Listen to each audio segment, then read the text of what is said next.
क्या आप जानते हैं कि दिवाली केवल धन और संपत्ति का त्योहार नहीं है?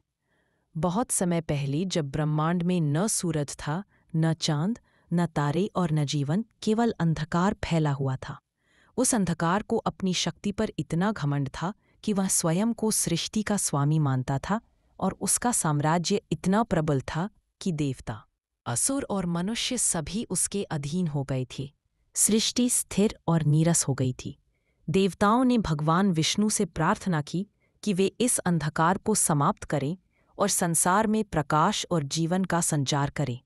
विष्णु मुस्कुराए और बोले कि हर अंधकार की गहराई में प्रकाश का बीज छिपा है और अब उसे बाहर लाने का समय आ गया है।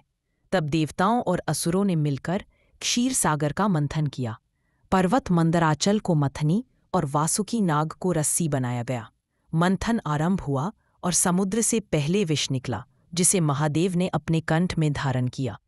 धीरे धीरे समुद्र से रत्न, दिव्य शस्त्र, अमूल्य आभूषण और औषधियां प्रकट होने लगी।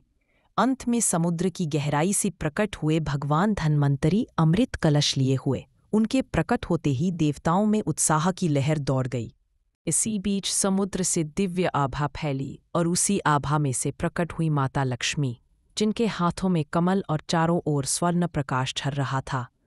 उनके प्रकट होते ही अंधकार कांप उठा और पहली बार पृथ्वी पर उजाला फैला। देवी लक्ष्मी ने कहा कि जहां मेरी पूजा होगी, वहां धन, सौभाग्य और समृद्धि सदा निवास करेगी। अंधकार देव घबराया, लेकिन विष्णु ने उसे समझाया कि अब से हर अमावस्या की रात, जब अंधकार सबसे प्रबल होगा, लोग दीप जलाकर माता लक्ष्मी और भगवान धन्वंतरी का स्वागत करेंगे। उस रात देवताओं और मनुष्यों ने मिलकर पहली बार दीपक जलाए।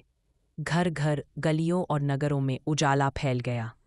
अंधकार पीछे हट गया और पहली बार सृष्टि में आशा, जीवन और समृद्धि का संचार हुआ।